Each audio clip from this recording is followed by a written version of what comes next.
gums. A large fountain sits in the center of this beautiful room. Looking across the way, another archway similar to this one leads off into darkness. "Whoa, cold!" Kid exclaims, taking her hand out of the water. Coming to her side, I kneel down and peer into the pond. Leaning over the beautiful marble edge, I too feel the chilly water. From deep beneath the surface, a number of fish start to swim towards us. These buggers look expensive. I can't seem to see the bottom of the pond. I wonder how deep it is.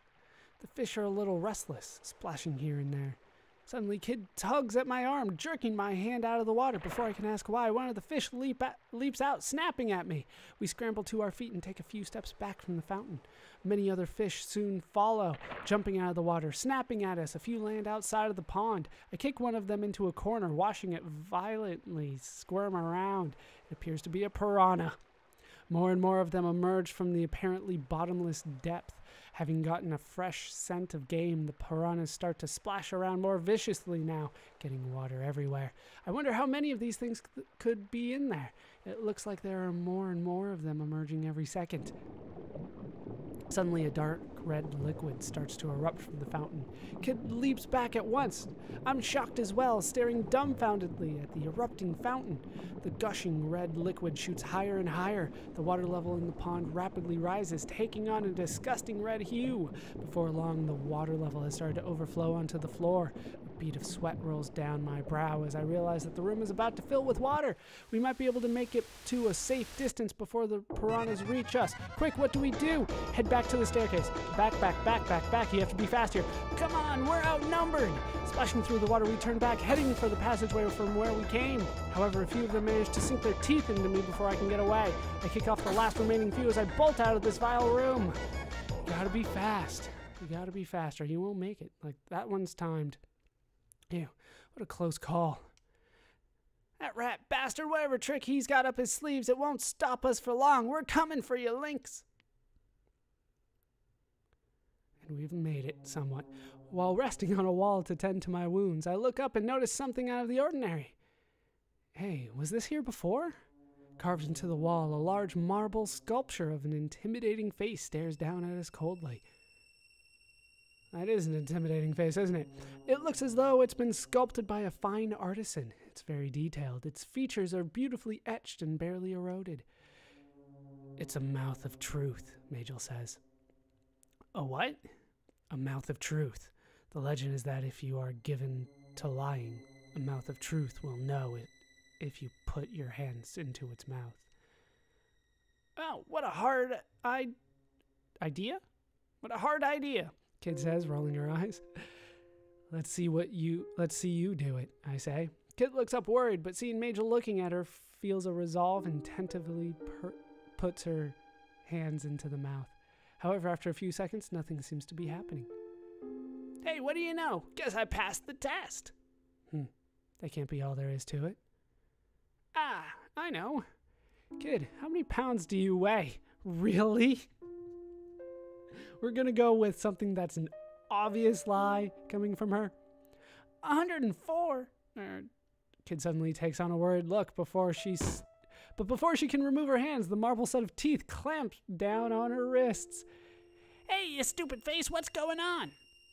The white marble teeth gnaw from side to side, becoming stained with red. Damn it, let me go! Majel calmly offers an explanation from behind us. Without saying something truthful to the best of one's ability, a mouth of truth will never let go. Not hearing him at all, Kid kicks the stone face in a fit of anger. Let me go, you stupid face, I swear I'm gonna knock your teeth in! Then, as swiftly as it closed, the mouth opens. I crouch down to Kid, who's kneeling on the floor, rubbing her wrists. Wow, I guess you weren't lying about knocking its teeth in. Course not, mate. I showed him good, bloody stone face. And once we have threatened it properly... You didn't put anything inside the mouth, did you, Kid? Majel asks. What are you talking about? No. I walk over beside Majel and peer into the mouth. There, behind its teeth, is a large pink tongue. I think there's some sort of indentation in it, but I can't be sure. It's really far back in there.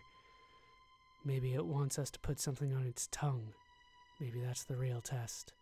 Kid begins taking out her things. From in her pockets, under her shoes, and out of her hair, she gathers all sorts of personal effects. She stretches the pile of trinkets held in her hands out to me, smiling innocently. Guess it's my turn to face the test. As long as Kid's safe, I'm happy, I suppose. Wondering what the mouth of truth could possibly want, I reach out for one of her accessories. Try to use the small silver mirror, try to use the file, the centipede. I should have a centipede.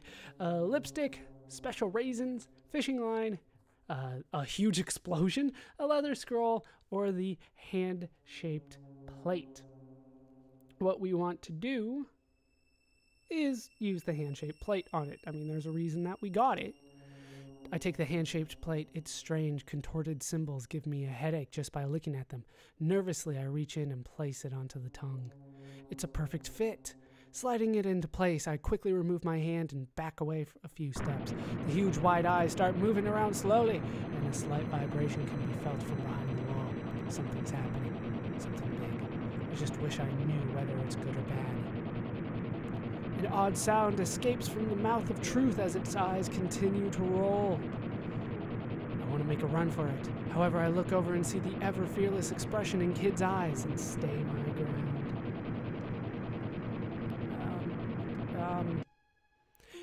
Suddenly, the marble sculpture stops moving. I stare at it, wonder what's going on. Then, its tongue starts to roll around inside its mouth, while its eyes tilt further and further upwards until its pupils disappear underneath its eyelids. We hear the plate sliding down its throat, vanishing into the deep, dark depths of the mansion. What's happening? Apparently a pious being such as this may roll its eyes from time to time. I'm going to assume Majel said it. The simple fact that Majel tried to make a joke just there makes me stop and forget where I am for a second. I told you it was Majel. All that's going to happen is you're going to lose another one of my things. I could have got a lot of cash for that, Kid says regrettably. Suddenly, over by the atrium, we start to hear some sort of a latch being opened.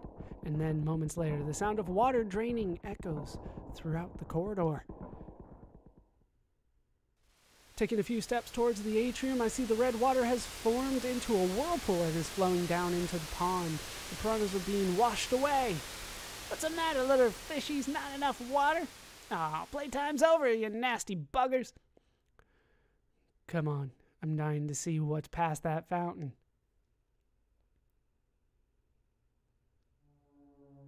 Having crossed through the atrium, we eventually come to a split in the path. We can either go left or right from here. From here, we want to go down the left path. After a bit of walking, we come to an old-looking door with a brass handle. Damn it, another locked door! I don't get it. There's no smell of blood or nothing. This leads to Viper Manor's catacombs, says Majel hesitantly. He's right. Standing here in silence, I realize that there's a faint scent of death on the air, and then, putting my ear to the door, I start to hear deep, tortured moans from far beyond. I jump back, looking at the door. Let's try somewhere else.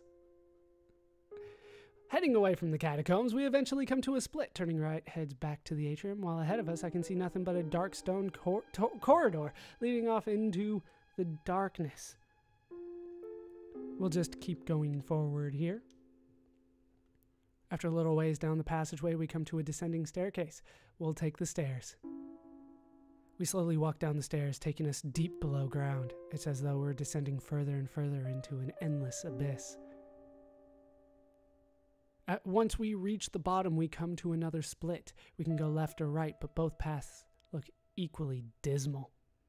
After we do take the staircase, we want to head left. After a little ways, we're presented with a sturdy set of doors. A wooden plaque has been hung above the doorframe. Only one word is written on it. Armory.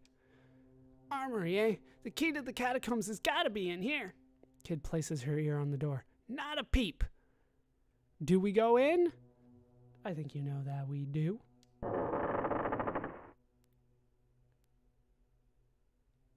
Someone is here, however.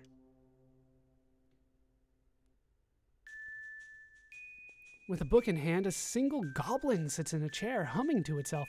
A sweet aroma fills the room, presumably from the teacups sitting on the table before it. There's something different about this goblin.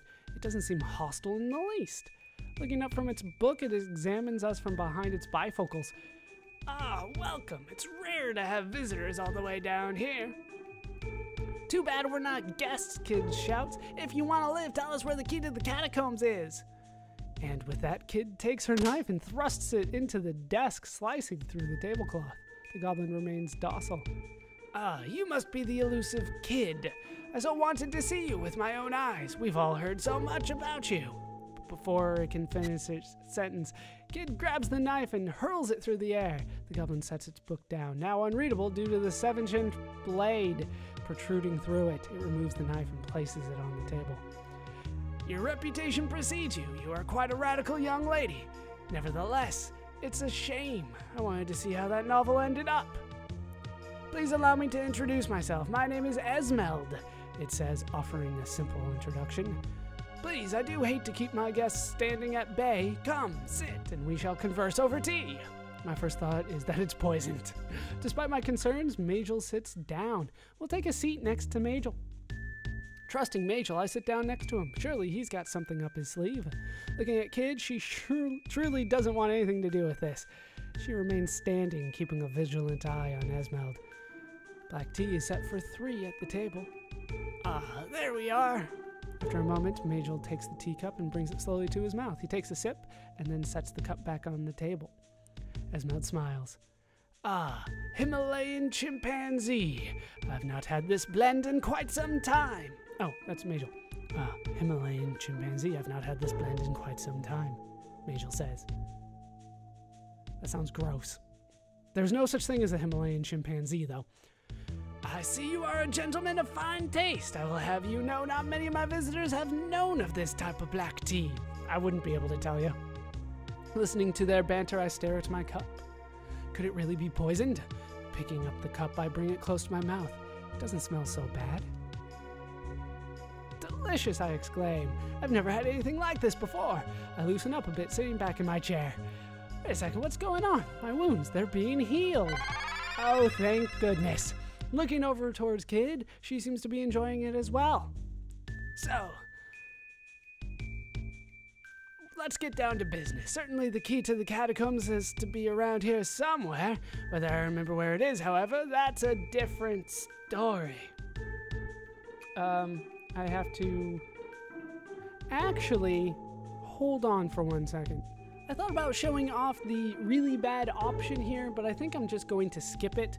I'll describe it though. What happens if you say, tough luck, give us the key? He says, well, I want something. And then there's an option for you to give him 1 photo out of your secret stash of photos of Kid. And that tends to make Kid upset, but it takes so long to get to that we're just going to skip it.